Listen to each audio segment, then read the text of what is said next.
um livro que o reverendo Josué Gonçalves, que é um pastor dedicado à família no Brasil, escreveu sobre o filho pródigo, ou a parábola do filho pródigo, e ele extraiu algumas lições muito oportunas para a família, e eu queria, com base nesta obra dele, apresentar a você algumas dessas lições. Então abra sua Bíblia comigo, em Lucas capítulo 15, Lucas capítulo 15, essa é uma mensagem mais devocional, e amanhã a gente trata de assuntos mais pertinentes à questão do casamento. Lucas 15, a partir do verso 11 ao 32, é a parábola do filho pródigo. E continuou Jesus: certo homem tinha 2 filhos. O mais moço deles disse ao pai: Pai, dá-me a parte dos bens que me cabe. E ele lhes repartiu os haveres. Passados não muitos dias, o filho mais moço, ajuntando tudo o que era seu, partiu para uma terra distante e lá dissipou todos os seus bens, vivendo dissolutamente. Depois de ter consumido tudo, sobreveio àquele país uma grande fome, e ele começou a passar necessidade. Então ele foi e se agregou a um dos cidadãos daquela terra, e este o mandou para os seus campos a guardar porcos. Ali desejava ele fartar-se das alfarrobas que os porcos comiam, mas ninguém lhe dava nada. Então, caindo em si, disse: quantos trabalhadores de meu pai têm pão com fartura, e eu aqui morro de fome. Levantar-me-ei, irei ter com meu pai, e lhe direi: Pai, pequei contra o céu e diante de ti. Já não sou digno de ser chamado teu filho. Trata-me como um dos teus trabalhadores. E levantando-se, foi para o seu pai. Vinha ele ainda longe, quando o seu pai o avistou, e compadecido dele, correndo, o abraçou e beijou. E o filho lhe disse: Pai, pequei contra o céu e diante de ti. Já não sou digno de ser chamado teu filho. O pai, porém, disse aos seus servos: trazei depressa a melhor roupa, vestiu, ponde-lhe um anel no dedo e sandália nos pés. Trazei também e matai o novilho cevado, comamos e regozijemo-nos, porque este meu filho estava morto e reviveu, estava perdido e foi achado. E começaram a regozijar-se. Ora, o filho mais velho, estivera no campo, e quando voltava, ao aproximar-se da casa, ouviu a música e as danças. Chamou um dos criados e perguntou-lhe que era aquilo. E ele informou: veio teu irmão, e teu pai mandou matar o novilho cevado, porque o recuperou com saúde. Ele se indignou e não queria entrar. Saindo, porém, o pai procurava conciliá-lo, mas ele respondeu a seu pai: há tantos anos que te sirvo, sem jamais transgredir uma ordem tua, e nunca me deste um cabrito sequer para alegrar-me com os meus amigos. Vindo, porém, este teu filho, que desperdiçou os teus bens com meretrizes, tu mandaste matar para ele o novilho cevado. Então lhe respondeu o pai: meu filho, tu sempre estás comigo, tudo o que é meu é teu. Entretanto, era preciso que nos regozijássemos e nos alegrássemos, porque esse teu irmão estava morto e reviveu, estava perdido e foi achado. Amém? O tema que eu gostaria de tratar com vocês é lições de uma família. Lições de uma família. Bom, é claro que todos nós sabemos o significado primário desta parábola. Essa parábola foi contada por Jesus, porque Jesus se reunia com os publicanos e pecadores e comia com eles. E os escribas e fariseus estavam chocados, escandalizados com Jesus, porque achavam que essas pessoas não eram dignas de merecer a atenção de Jesus.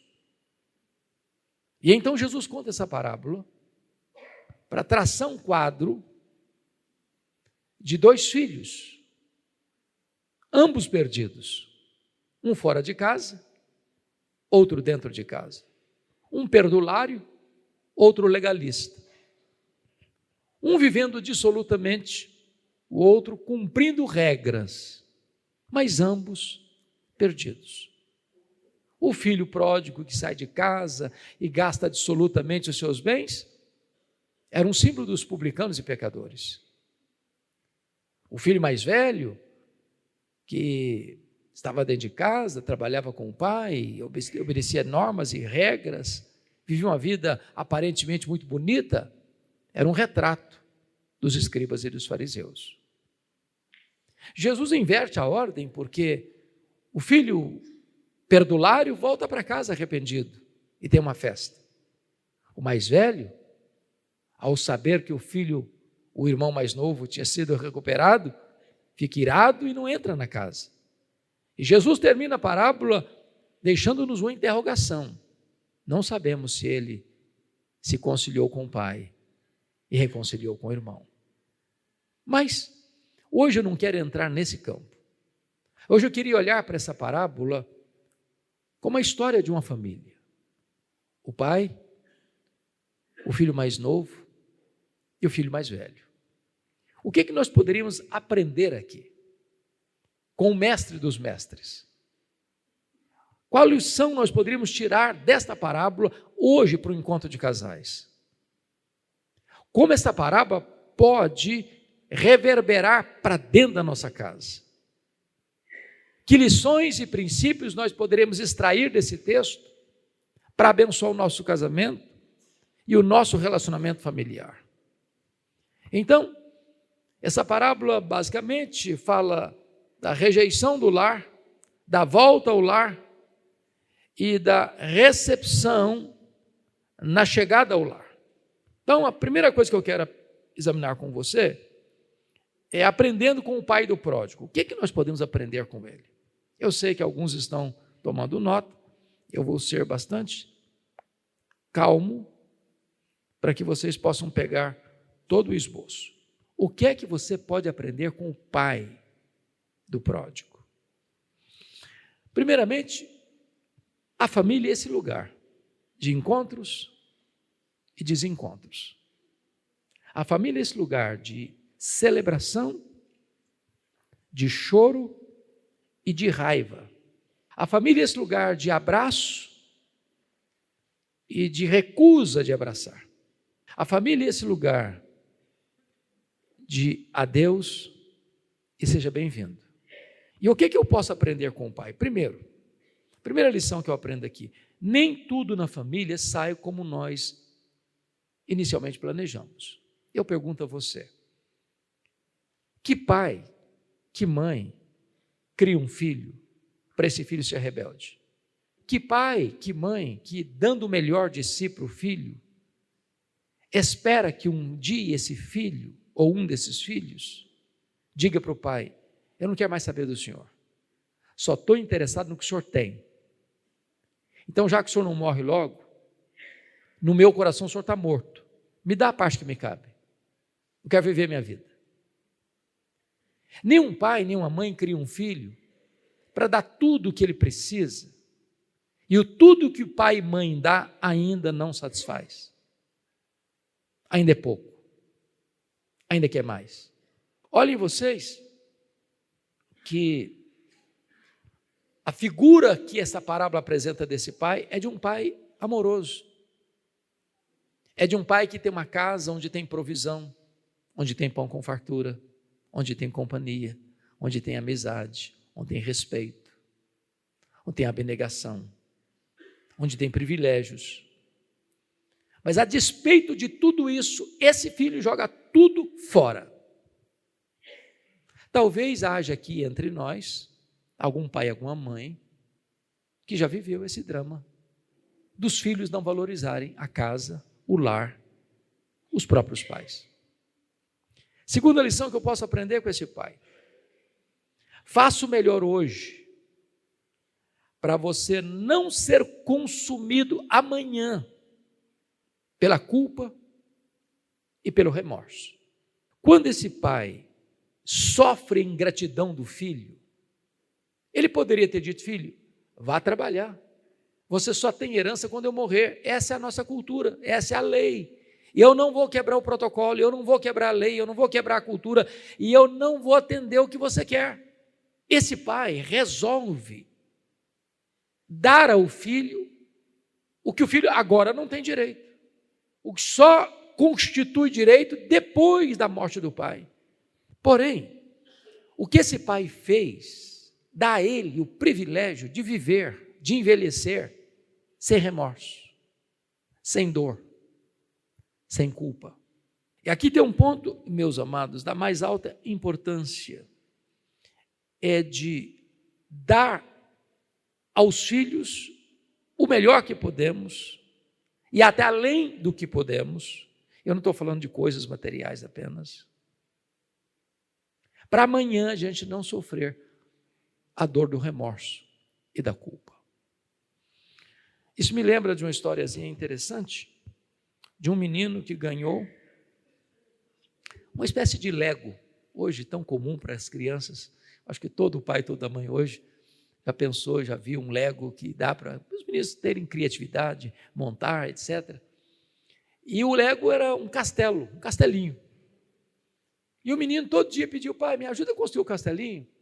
Meu pai: você não tem tempo, meu filho, estou cuidando de outras coisas, aprende sozinho aí. Um dia, quem sabe, eu vou tirar tempo para te ajudar, para a gente sentar para construir o castelinho. E o menino pediu, e pediu, e pediu, e insistiu. O pai nunca tinha tempo, o pai nunca dava atenção, o pai nunca atendeu o apelo do filho. Num dia, o menino sai do portão, vai atravessar a rua, é atropelado. Um acidente muito grave. A situação se tornou irremediável. E o menino, no estertor da morte, daquele trágico acidente, proferiu suas últimas palavras: papai, nós não construímos o nosso castelinho. Eu imagino o drama desse pai. Faça hoje o melhor para você não chorar a dor do remorso amanhã. Faça o melhor como marido, faça o melhor como mulher, para você não lamentar e não chorar a dor da culpa amanhã. Eu li de um pai que ficou viúvo, já idoso, e ele tinha um problema parecido com o mal de Parkinson, as mãos muito trêmulas, e o filho único precisou levar esse pai para sua casa. O problema é que quando a família se reunia para tomar uma refeição, o pai não tinha muito controle com as mãos, e às vezes derramava um copo de suco na toalha, às vezes não tinha muito controle com a colher, e a sopa derramava na toalha. E aquele casal ficou um pouco constrangido, tinha um menino de 5 anos, vendo essa cena. Aí esse casal tomou a decisão de pegar uma mesa, botar do lado uma mesa mais baixa, uma tigela de pau, uma colher de pau, sem toalha na mesa, porque se entornasse, não tinha problema. E o pai sentiu-se humilhado com isso, mas não falou nada. E o menino de 5 anos observando a atitude dos pais, incompreendendo o que estava acontecendo. De repente, os pais são surpreendidos com o menino brincando com algumas madeiras na sala. E perguntaram: o que você está fazendo, filho? E o menino respondeu: eu estou fazendo uma tigela para vocês comerem quando eu crescer. Os nossos filhos nos observam muito mais do que nos escutam. Eles nos veem mais do que nos ouvem. Se nós não tomarmos cuidado hoje com as nossas ações, com as nossas atitudes dentro de casa, com o pai, com a mãe, com o avô, com a avó, com os filhos, com os pais, talvez amanhã nós choraremos a dor do remorso e ensinaremos às avessas os nossos filhos como agirem na vida.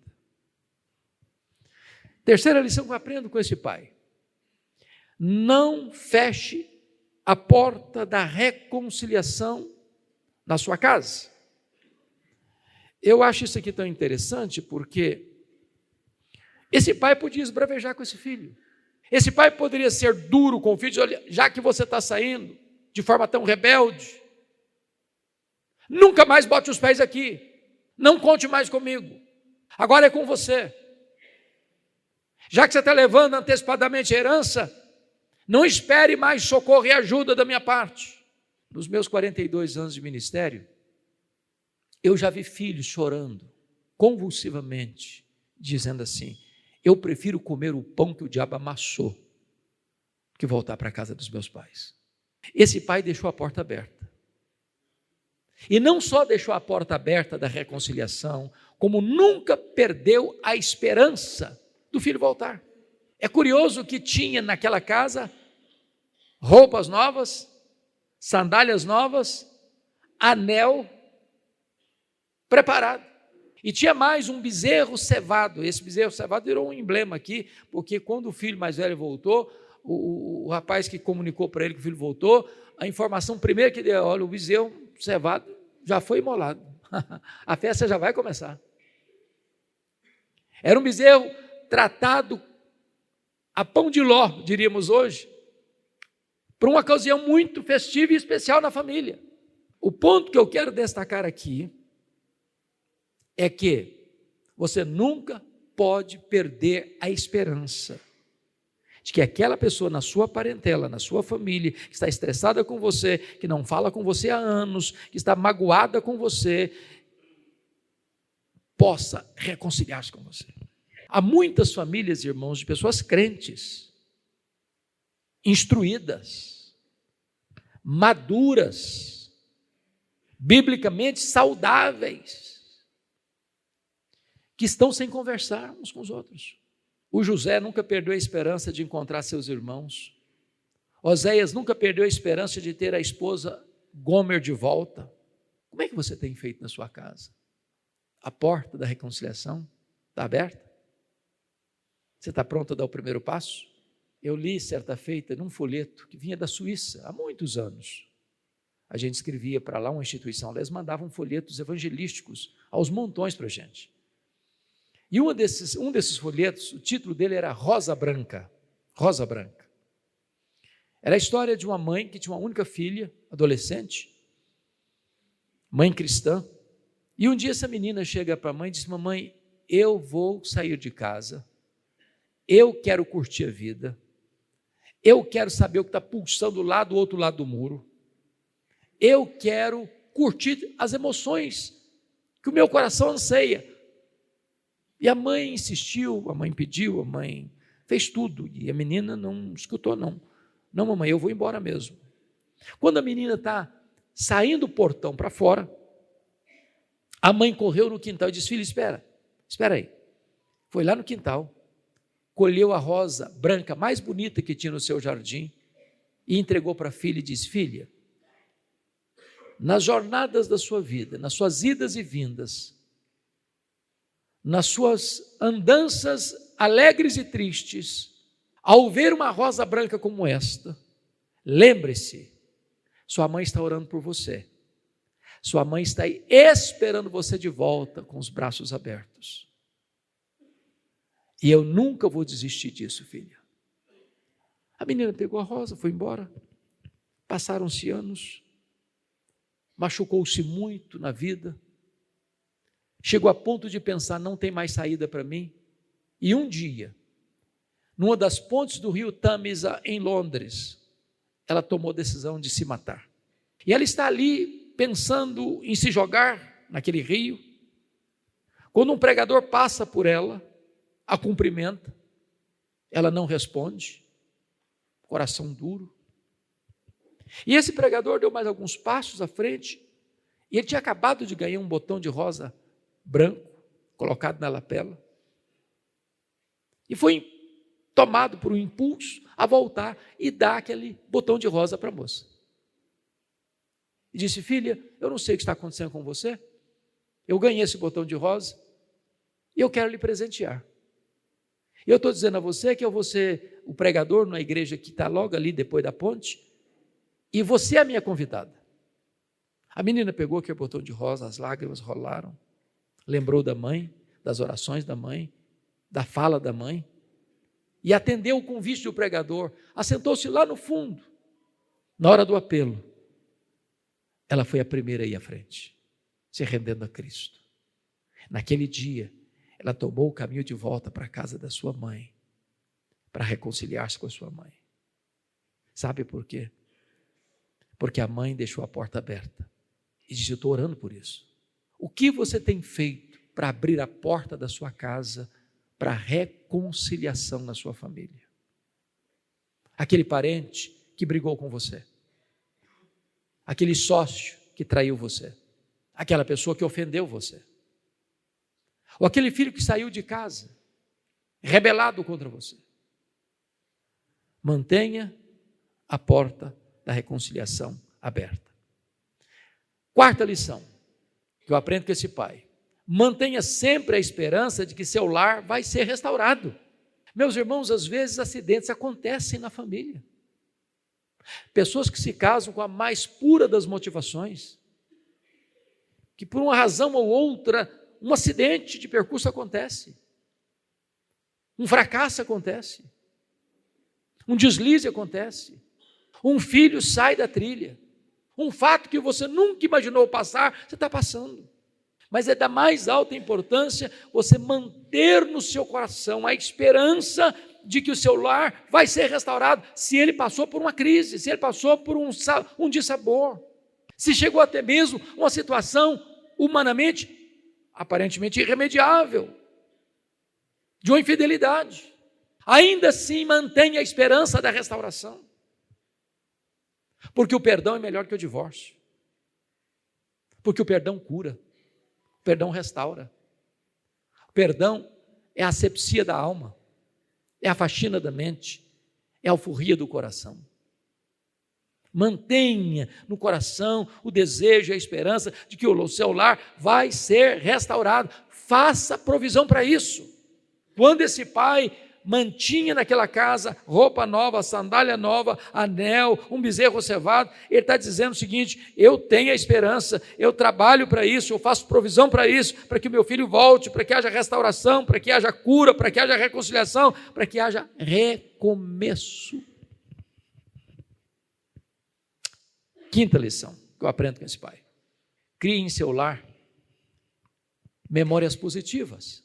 O que é curioso é que quando esse filho estava no fundo do poço, ou melhor, no chiqueiro, e ele lembrou da casa do pai,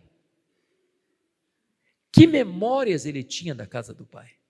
Ele disse: quantos trabalhadores na casa do meu pai têm pão com fartura? Essa era a lembrança, essa era a memória. Deixa eu perguntar a você, hoje nós vivemos num mundo de mobilidade, né? Não estou nem falando de sair de casa assim, rebelado, mas às vezes o filho sai de casa para estudar, vai para outra cidade, ou às vezes o filho sai de casa para trabalhar, vai para outra cidade. A pergunta é: quando os nossos filhos saem da nossa casa, ou para trabalhar, ou para estudar, ou até mesmo para se casar, qual é a memória que ficou na cabeça deles da nossa casa? Vocês e eu conhecemos jovens que se casam com o primeiro pretendente para sair de casa. Não suportam a casa mais. A relação é adoecida. Esse pai criou uma memória tão positiva que esse filho, numa hora de crise, ele lembrou da casa do pai, e ele lembrou de um pai generoso, de um pai que cuidava até dos funcionários com pão com fartura, pão da amizade, pão do afeto, pão do diálogo, pão da provisão. A nossa casa, irmãos, precisa ser o lugar melhor do mundo. Eu sempre gosto de dizer isso quando eu estou voltando para casa. A melhor parte da melhor viagem que você faz na vida é a volta para casa. Não tem hotel luxuoso que substitua a sua casa, por mais humilde que ela seja. Mas a sua casa não é o lugar melhor do mundo porque simplesmente o lugar, né? Porque o ambiente ali é bom. Porque ele tem amizade, porque ele tem afeto, porque ele tem doçura, porque ele tem encorajamento, porque ele tem abraço, porque ele tem aconchego, porque ele tem compreensão. Crie memórias na sua casa, positivas. Eu já contei num dos encontros nossos aqui, a história do estadista americano Abraham Lincoln, que tinha o hábito de ter reuniões e reuniões e reuniões até altas horas da noite e voltar para casa de madrugada. Não que ele amasse reuniões, o que ele não suportava era voltar para casa. Os biógrafos disseram que o casamento dele com a senhora Mary Todd Lincoln foi pior do que o seu assassinato. Uma pessoa ranzinza, que tratava-o com apelidos horríveis, que jogava café quente no rosto dele, mesmo quando ele estava reunido com os seus ministros de Estado. E o ambiente era pesado e ele não tinha prazer de voltar para casa. Você tem prazer de voltar para a sua casa? A sua casa é o melhor lugar do mundo, é o lugar que você mais gosta de estar. Crie memórias positivas da sua casa. Mas em sexto lugar, o Pai nos ensina: construa em sua casa um ambiente marcado pela graça, pois a graça é a principal marca de uma família feliz. Graça é favor a quem não merece, mas precisa. Graça é não desistir daqueles que desistiram de você. Graça é dar amor a quem feriu você. Graça é ser grato apesar da ingratidão das pessoas com você. Graça é servir aos próprios inimigos. Graça é abençoar quem já amaldiçoou você. Graça é orar por aqueles que perseguem você. Graça é vencer o mal com golpes de bondade. A nossa casa precisa estar cheia de graça. Eu fico olhando que quando esse pródigo volta para casa, maltrapilho, rasgado, sujo, o pai não joga na cara dele as loucuras que ele fez. O pai não disse: eu sabia que você ia voltar, eu te avisei, quebrou a cara. Agora está aí, desse estado. Agora você não tem mais privilégios aqui, viu? Acabou. Você vai ser mesmo, um jornaleiro aqui nessa família. O pai não expôs suas mazelas. O pai correu, o pai abraçou, o pai beijou, o pai festejou. Isso é graça. Irmãos, quando falta graça na nossa casa, coisas se tornam mais importantes do que pessoas. Em muitas famílias, coisas valem mais do que pessoas. Coisas são mais priorizadas do que relacionamentos. Eu li uma história triste, até dramática, de um pai que era amante de carro. Você conhece gente que é amante de carro, que o hobby dele é carro? Hoje tem uns carros antigos. Eu fui falar lá em Águas de Lindóia, de carros velhos, quase me bateram. Não é carro velho, é carro antigo. Tá bom. Tem gente que tem hobby para isso. Compra um carro antigo, reforma todo, bota tudo bonito. E aí o cidadão, um amante de carro, comprou o carro que ele queria, sonhava, a cor do carro, o modelo do carro, o ano do carro, a marca do carro, tudo do jeito que ele sonhou, a vida toda. Botou o carro na garagem, um espetáculo. Só que tinha um menino de 5 anos. Quando viu o carro na garagem, com aquela pintura maravilhosa, metálica, ele pensou: que legal, que painel maravilhoso para eu fazer meus desenhos. Pegou um prego e desenhou o carro todo, riscou tudo. Quando o pai chegou e viu a cena, o pai ficou possesso de raiva. Aqui ninguém fica possesso de raiva, mas aqui ele ficou. Possesso de raiva, pegou o menino e começou a bater. E batia descontroladamente na mão do menino. Bate, o menino grita, chora, esperneia, bate. As mãozinhas do menino vão ficando deformadas, as veias rompendo, e ele batendo. Quando ele caiu em si, as mãos do menino já estavam todas deformadas. Correu para o hospital. Não teve jeito. Ambas as mãos foram amputadas. E quando o pai chegou, o menino levantou os 2 cotocos de braço e disse: papai, nunca mais eu vou riscar o seu carro. Nunca mais. Aquele pai enlouqueceu. Enlouqueceu. Porque onde falta graça, coisas valem mais do que pessoas. Machuca-se gente por causa de coisas. Quando falta graça no nosso lar, não há flexibilidade. Preste atenção nisso.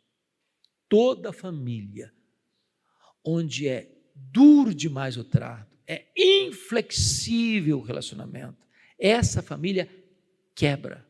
Aprendi com Marcelo Gualberto uma frase: você precisa aprender a negociar o negociável e não negociar o inegociável. Gente dura demais quebra a família.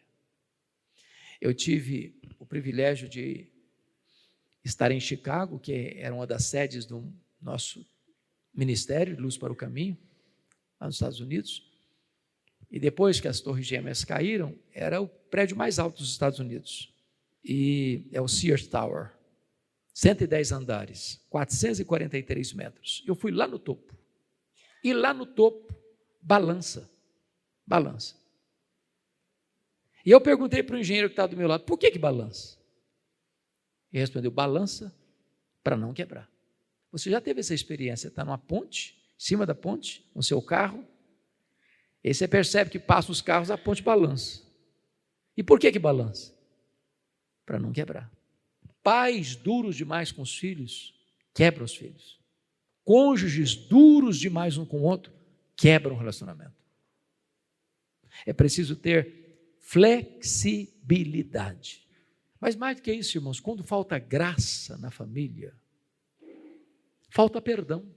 Eu vou tratar disso daqui a pouquinho, do pródigo. Não tem perdão. Errou, está arriscado o mapa. Está arriscado o meu caderno. Comigo não erra. Errou, está fora.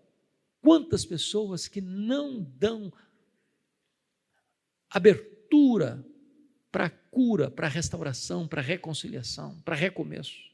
Isso me lembra a história do menino que chegou em casa, do colégio, muito bravo, muito raivoso. Disse: papai, eu estou com muita raiva. Eu falei: o que foi, meu filho? O meu colega de classe me humilhou diante de todos os meus coleguinhas, e eu estou com muita raiva dele. O pai disse: filho, mas a gente tem que aprender a perdoar. Eu não perdoo. Mas você precisa perdoar, meu filho. Mas eu não perdoo, estou com raiva. O pai disse: é mesmo? É desse jeito então? É desse jeito. Então tá bom, filho, vamos fazer o seguinte: eu vou te ensinar a resolver isso. Vamos lá para o quintal. Chegou lá no quintal, tinha um varal de estender roupa, e estava lá um lençol branquinho que a mãe dele tinha lavado aquele dia. Eu fui lá na churrasqueira, pegou um saco de carvão e disse: olha, você vai fazer o seguinte, imagine você que aquele lençol é o seu colega. E você vai pegar esse saco de carvão e você vai jogar todas essas pedras de carvão naquele lençol, como se você estivesse jogando no seu colega, mas não poupe, não faça isso, pá, e o menino foi pá, e esvaziou o saco de carvão, jogou todas as pedras de carvão. O lençol branco ficou todo encarvoado. O pai pegou o menino pelo braço e disse: vem cá agora, filho.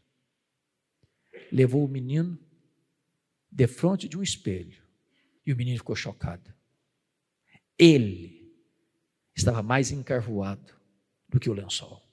E o pai disse: é assim, filho. Quando você não perdoa, você quer revidar, se vingar, pagar na mesma moeda, você se fere mais do que a pessoa, porque mágoa destrói mais você do que a outra pessoa. Onde tem graça, tem perdão. Não há cristianismo sem perdão. Não há família saudável sem perdão. Não há casamento sem perdão. Não se cria filhos sem exercício do perdão. Essas são as lições que nós podemos aprender com o pai do pródigo. Mas vamos convidar o pródigo agora para entrar nesse salão e dizer para nós o que ele pode nos ensinar com a experiência que ele viveu. Se nós dessemos o microfone para o pródigo agora, que lições ele nos daria? Eu acho que o primeiro conselho dele para nós seria esse: não tome decisões apressadas. Há aqui um adágio popular: quem tem pressa, come cru. Pense um pouco mais. Você vai tomar aquela decisão na vida? Para, calma, dorme em cima do problema um pouco, ore um pouco mais, busque ajuda, peça conselhos, converse com os mais velhos, os mais experientes, busque orientação. Todas as decisões que nós tomamos, meus irmãos, irrefletidamente na vida, vamos sofrer consequências. Foi o caso de Eva. Deus deu uma ordem para o casal e ela foi na direção contrária à orientação de Deus. Foi o caso de Jonas, que deveria ir para Nínive, pega o navio para Tarsis. Foi o caso de Sansão, o pai disse: meu filho, com essa moça não, tem tanta moça em Israel, você vai logo se envolver com a moça filisteia, esse povo é o nosso inimigo, esse povo é o povo que nos oprime, esse povo tem outros deuses, não, eu quero é aquela, porque só aquela me agrado. Tenha parceiros de oração como Daniel, busque conselhos, não tome decisões apressadas. Foi o que o pródigo fez. Vou sair de casa. Com quem que você aconselhou? Só com o seu coração? Ou com os seus pares? Esse foi o problema do Roboão. Ele escutou bons conselhos e acabou ouvindo os conselhos errados e seguindo os conselhos errados. E a história de Israel sofreu por isso, até hoje. Segundo conselho que ele daria para nós, o pródigo: cuidado para não fazer a coisa certa da forma errada. O que é a coisa certa? A coisa certa é na hora oportuna, sair da casa de pai e mãe. Quando? Bom, a não ser que seja uma razão para estudo, para trabalho, com a bênção da família, o casamento. O casamento. Quem casa, quer casa. Seu pai e sua mãe podem morar numa mansão, mas se você casou, é melhor morar numa meia água do que morar na mansão com seus pais. É a hora certa de sair de casa.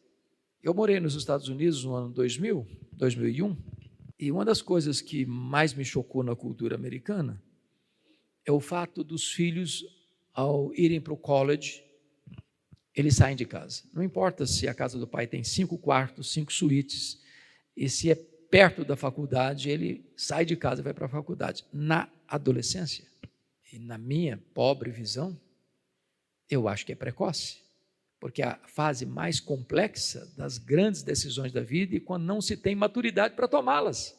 Qual é o reverso dessa decisão? Sair cedo, romper os laços cedo, cortar o cordão umbilical cedo? É que você vai chegar nos Estados Unidos e vai ver uma velhinha de 90 anos dirigindo o seu carro. Não é porque ela gosta de dirigir o carro com 90 anos, é porque o filho que mora na rua, que ela mora também, não dirige o carro para ela. Eu fui visitar, quando morei lá, velhinhos que não tinham condições de andar dentro de casa, para limpar a casa, para fazer uma comida. E o filho morava perto, mas não tem a cultura, não vai lá, não cuida. Então tem a hora certa de sair de casa. Um rapaz com 40 anos, é a mãe que faz o prato dele, que arruma a cama para ele. Nunca saiu da casa do pai e da mãe. Tem coisa errada. A coisa certa tem que ser feita, sair na hora certa, com a motivação certa, pelas razões certas, pela motivação certa. O filho pródigo saiu da forma errada, na hora errada, com a motivação errada. Cuidado para você não fazer a coisa certa, na hora errada, com a motivação errada. Terceira lição que eu posso aprender com o pródigo. Não espere uma crise chegar para você descobrir o que é importante em sua vida. Olha que coisa curiosa. Quando é que esse menino, me permite chamá-lo de menino, quando é que esse menino abriu os olhos, caiu a ficha, para entender o valor da casa do pai? Na casa do meu pai tem pão com fartura. Quando ele estava no fundo do poço, quando ele estava no chiqueiro. Lição: às vezes, irmãos, nós temos todo o conforto na nossa família e não valorizamos.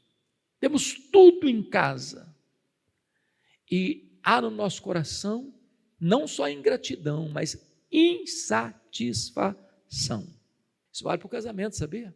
Às vezes o casamento caiu numa rotina, um não percebe o valor um do outro, não valoriza um ao outro, não elogia um ao outro, não é romântico um com o outro, não cuida um do outro, até que de repente um acorda assim meio desesperado para a vida e fala: tá bom, não vou sair do casamento. E aí pronto, aí que a pessoa reconhece: puxa vida, e corre atrás, e quer salvar o casamento de última hora, e quer fazer tudo. Nunca reconheceu. Tem gente que só reconhece quando está perdendo. O pródigo se lembrou do pai só na crise da fome, do abandono, quando estava na pior. Tem gente que só lembra quando não tem mais jeito, igual o rico lá da parábola de Jesus. Ele lembrou da família dele aonde? Quando ele estava no inferno. Aí não adianta mais não. Falou: meu filho, agora não resolve mais não. É o caso do Davi. Para uma das histórias mais dramáticas de família da Bíblia, é a história do Davi. O filho dele, o Absalão, lutou 11 anos para conversar com o pai. 11 anos. O Davi não quer conversar com ele. Aí o Absalão morre. E o Davi se desmancha em declaração de amor,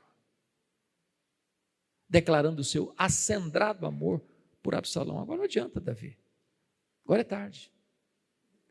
Não espere uma crise chegar no seu casamento para você valorizar sua mulher, para você valorizar seu marido. Não espere uma crise chegar para você valorizar seu pai e sua mãe. Eu sei que nós estamos aqui diante de casais, mas muitos de vocês têm o privilégio ainda de ter pai e mãe vivos. Seus pais, eles estão vivos, por favor, não esqueça deles. Visite-os. Telefone para eles. De vez em quando dê um presente para eles. Declare para eles a sua gratidão pelos seus pais terem investido em você, e você é o que é hoje, em virtude do investimento que eles fizeram na sua vida. Última lição que eu posso aprender com o pródigo.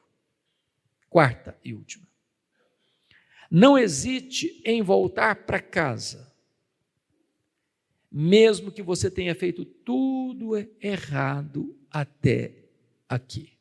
Uma das coisas bonitas que eu vejo nesse moço é que o coração dele se quebrantou. E é por isso que representa publicanos e pecadores que precederam no reino de Deus aos escribas e fariseus. Viveu a vida errada, tomou decisão errada, gastou dinheiro de maneira errada, fez amizades erradas. Todas as decisões foram loucas. Mas um dia, o coração dele se quebrantou. Um dia ele caiu em si. Um dia ele se arrependeu. Um dia ele pôs o pé na estrada para a restauração da sua vida. E tomou a decisão: eu vou voltar. Eu vou voltar. Porque tem gente orgulhosa demais. Tem gente que prefere comer o pão que o diabo amassou do que se humilhar, que pedir perdão, reconhecer o seu erro. Então eu não sei o histórico de vida de todos vocês, mas se por um momento ou outro na vida você fez alguma coisa errada, pare de ser durão. Pare de ser durão. Você nunca é tão grande como quando você é humilde.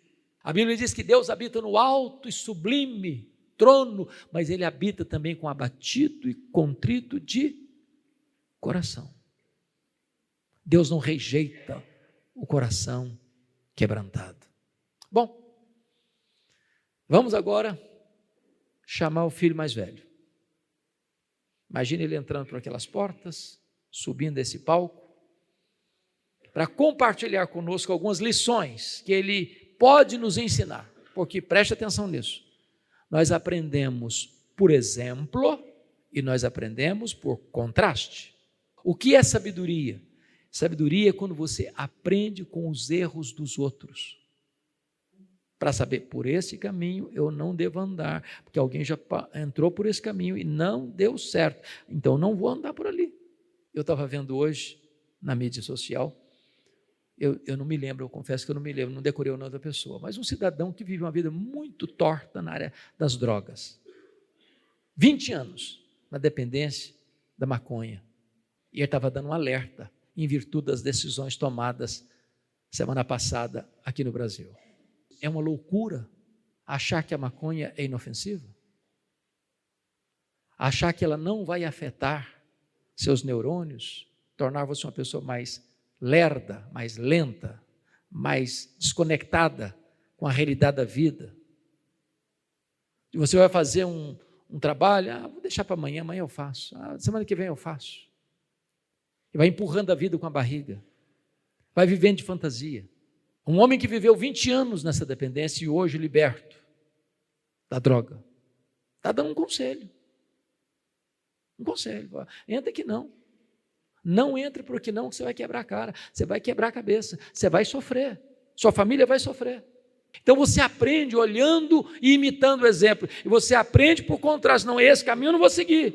Então o filho mais velho agora vai nos ensinar o caminho que eu não devo seguir. Então, primeira lição que ele nos ensina, primeira lição, não permita que a festa dos outros azede o seu coração.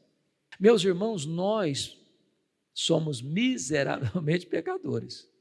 Se alguém não se sente assim, levante a mão que nós vamos lá aprender com você, passar uma semana na sua casa. Então preste atenção nisso. Você e eu temos mais facilidade em chorar com os que choram do que nos alegrarmos com os que se alegram. Tem gente que não tem prazer em saber que o seu vizinho comprou um carro mais novo que o dele, que a casa do seu vizinho é mais chique do que a dele, que a lavoura do seu vizinho deu mais café do que a lavoura dele, que os filhos do seu vizinho passaram no vestibular num curso melhor do que os dele. Tem gente que a festa do outro azeda a sopa dele. Foi por isso que Caim matou Abel. Foi por isso que o Saul, perturbado por a música da FM de Israel, arrebentou com a vida dele, porque o sucesso do outro esmaga você, se você não for uma pessoa agradecida a Deus. Eu li uma lenda muito engraçada, chamada a lenda da cobra e do vagalume. A cobra começa a perseguir o vagalume pula daqui, pula dali, pula dacolá, e a cobra atrás dele.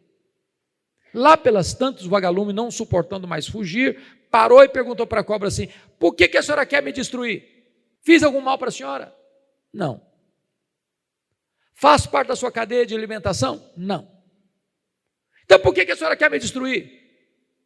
A cobra respondeu: porque eu não tolero ver você brilhar. Eu não tolero ver você brilhar. Tem gente que não suporta o sucesso do outro. A festa do outro azeda a sua vida. Quando ele chegou em casa, escutou o barulho da música, o movimento das danças, e o criado da casa disse: não, sabe por que isso aí? Chegou seu irmão. E o seu pai está tão feliz, que recuperou seu irmão com saúde. Aliás, você lembra do bezerro cevado? Pois é, cara, já está imolado. A carne já está rolando, o churrasco está uma delícia. E se eu fosse você, não perdia essa festa. Ele ficou com muita raiva, muita raiva. E quando o pai vai falar com ele, ele disse: esse teu filho, não é meu irmão não, esse teu filho. O pai respondeu: esse teu irmão, esse teu irmão. Segunda coisa que ele ia ensinar para nós: não exerça vingança, pratique a misericórdia. Por que que o filho mais velho está irado? Porque o pai está agindo com misericórdia. Em outras palavras, no vocabulário do filho mais velho não tem o vocábulo perdão. Terceira lição. Olhe pela ótica do pai e saiba quanto vale um filho. É curioso, gente. Nós estamos aqui no Encontro de Casais. Você já viu quais são os melhores conselheiros para se criar filhos? São aqueles que não têm filhos. São especialistas. Sabem tudo. Têm uma receita infalível. Os seus supostos filhos são todos muito bem criados. Esse é um problema sério. Porque quando você tem filhos, você percebe que não tem receita de bolo.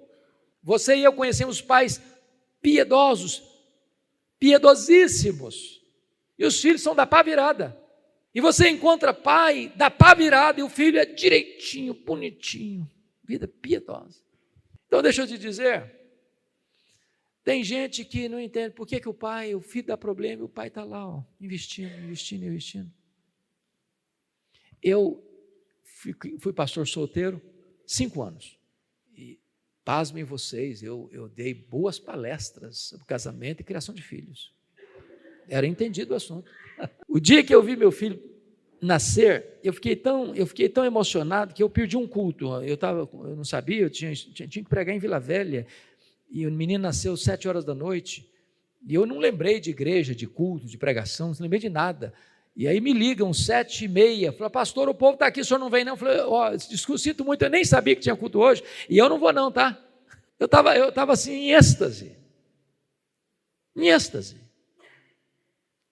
É uma alegria que só quem tem o privilégio é que sabe o que é isso. Então, aquele filho mais velho não entendeu o que o pai tinha no coração. Eu estou muito feliz porque eu recuperei o meu filho com saúde. Esse meu filho estava morto, ele reviveu, ele estava perdido, ele foi achado. Como é que eu não vou me alegrar com isso? Aliás, notinha de rodapé. Quem tem mais de um filho, quando um filho dá mais trabalho do que outro, porque tem filho que você olha, não precisa olhar de segunda vez, ele entendeu tudo no seu olhar. Tem filho que você fala, e precisa falar de novo, e falar mais alto, e ele não entende ainda. Isso são diferentes. Mas quanto mais trabalho um filho dá, parece que mais o pai ama, mais mãe ama, parece que mais cuidado tem. Ele não entendeu a linguagem do pai, ele não entendeu o coração do pai. É por isso que ele disse, esse teu filho, e o pai recorre e diz, não, esse é o teu irmão. Você tem que olhar isso, rever isso. 4ª lição que eu posso aprender com esse filho. Pare de se sentir um empregado, você é filho. É curioso que Jesus é o mestre dos mestres, Jesus pinta um quadro tão belo, e esse filho que trabalhou todo dia, nunca saiu de casa, nunca deu trabalho para o pai, nunca se embriagou, nunca gastou dinheiro com meretrizes, nunca foi um perdulário. Esse filho diz assim para o papai, ô papai, o senhor matou o bezerro cevado para esse cara aí que desperdiçou todos os teus bens vivendo com meretriz, e eu nunca ganhei um cabrito para me alegrar com os meus amigos. O pai disse, filho, você não entendeu nada até hoje. Você é dono da fazenda. Os cabritos todos que correm pelos campos, eles são teus. Você viveu como um servo, como um empregado da casa, quando você é filho e herdeiro de tudo que eu tenho. O que significa isso? Às vezes, irmãos, nós estamos vivendo uma vida espiritual medíocre, rasa, pobre. Quando tudo é nosso. A mesa é farta. Tem pão com fartura, tem vida plena, tem vida abundante, tem vida feliz. Tem gente que está vivendo um casamento medíocre, rotina, seca, árida, de casa para o trabalho, do trabalho para casa, de casa para a igreja, da igreja para casa, nunca fez uma refeição especial, nunca fez uma festinha em casa, nunca saiu de casa para comer sequer um cachorro quente na esquina, nunca fez uma viagem com a família, nunca desfrutou do que Deus está dando, nunca. E Deus está dizendo, eu dei tudo isso para vocês para vocês desfrutarem, para vocês usufruírem. Eu estou expondo Eclesiastes, na escola dominical lá em Pinheiros, e Eclesiastes tem alguns conselhos incríveis nessa área, de aproveitar o que Deus deu. Primeiro, Deus proíbe o preguiçoso, tem que trabalhar, e aí Deus abençoa com prosperidade. E tem gente que trabalha, acumula, retém, e junta, e nunca desfruta. Nunca. Sabe o que vai acontecer? Quem nunca suou a camisa é que vai desfrutar.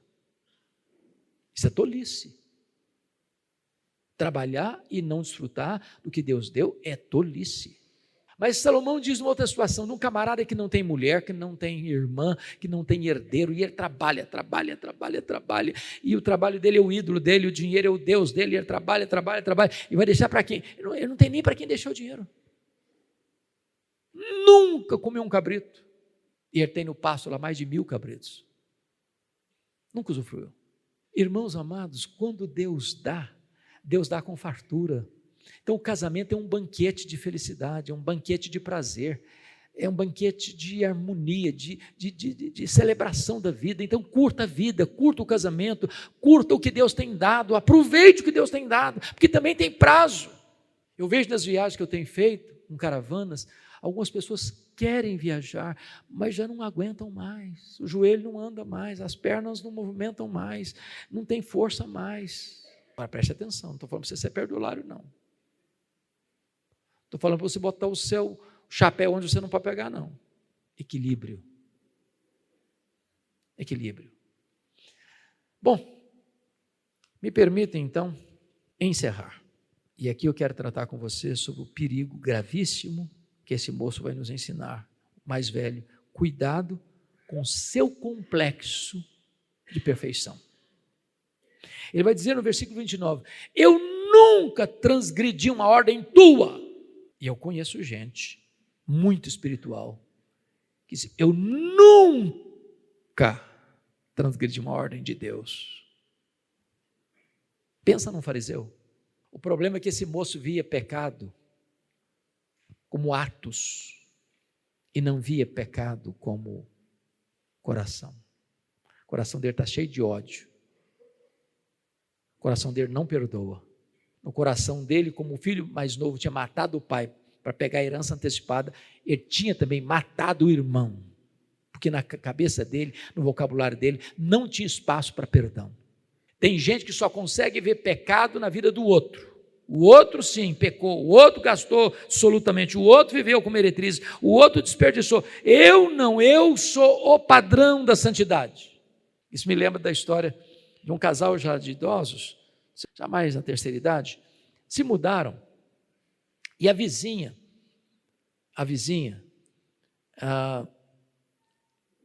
quando lavava a roupa da casa, estendia a roupa no varal, no quintal.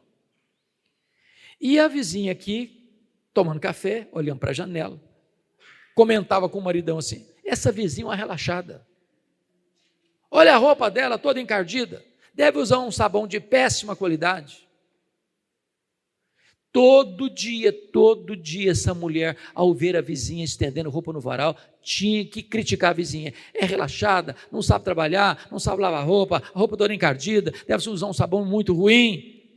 Até o dia que o maridão dela não suportou as críticas. E disse, olha, de repente não é isso que você está olhando.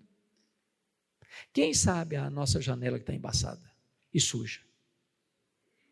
E você não está enxergando direito.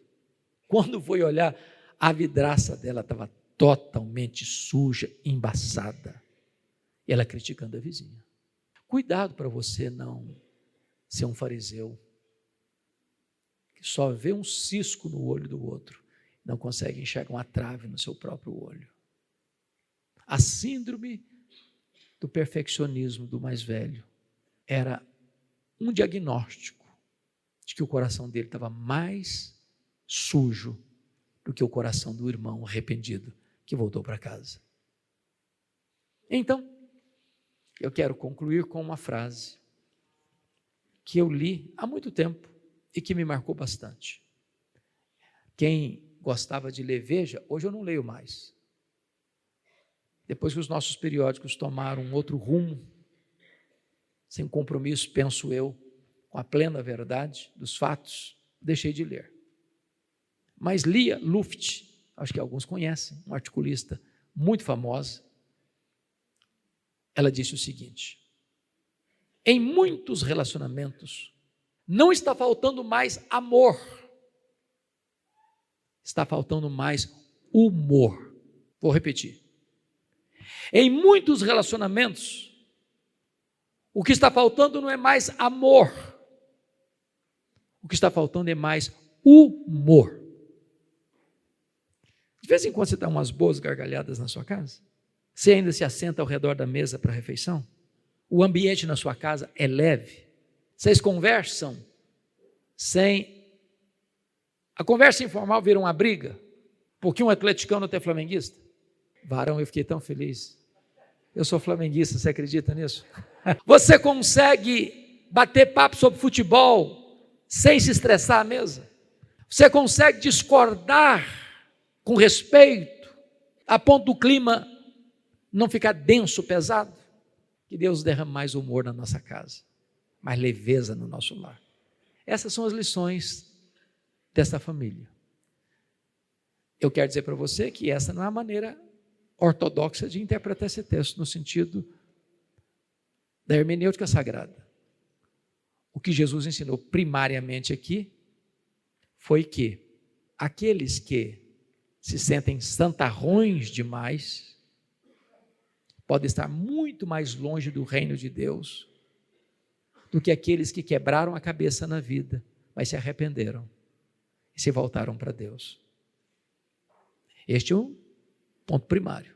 Mas hoje, olhamos esta parábola por um outro ângulo e oportunamente tiramos lições que podem nos confrontar, nos abençoar e, pela graça de Deus, até mesmo nos transformar. Vamos ficar em pé? E vamos orar. Deus amado, o nosso coração está muito grato a Ti, porque este encontro aqui é uma expressão da Tua bondade. Casais vieram de diversas cidades, de outros estados, com o privilégio e a bênção e o propósito de juntos estarmos aqui hoje e amanhã, sendo ministrados, cantando louvores ao Teu nome, ouvindo a Tua palavra. Deus, tira o bloqueio dos nossos ouvidos, o tampão dos nossos ouvidos. Tira, Senhor, a venda dos nossos olhos, tira aquela casca grossa do nosso coração, dá-nos ouvidos para ouvir, corações abertos para aprender, dá-nos humildade, Senhor, para reconhecermos nossas falhas, nossos erros, emendarmos os nossos caminhos e nos voltarmos para o Senhor. Não há outro a quem recorrer, não há outro a quem buscar. A nossa casa precisa mais de Ti do que dos tesouros dessa terra, mais da Tua presença do que qualquer benefício deste mundo. Ajuda-nos, a fim de que nossa casa seja um lugar de vida, de prazer, de alegria, de paz, de amor, de compreensão, de perdão, de restauração, de cura. Visita cada coração aqui, cada casal aqui, que saiamos daqui mais fortalecidos na graça, mais cheios do Teu Espírito e mais dispostos a andar sob a luz do Teu rosto, em nome de Jesus.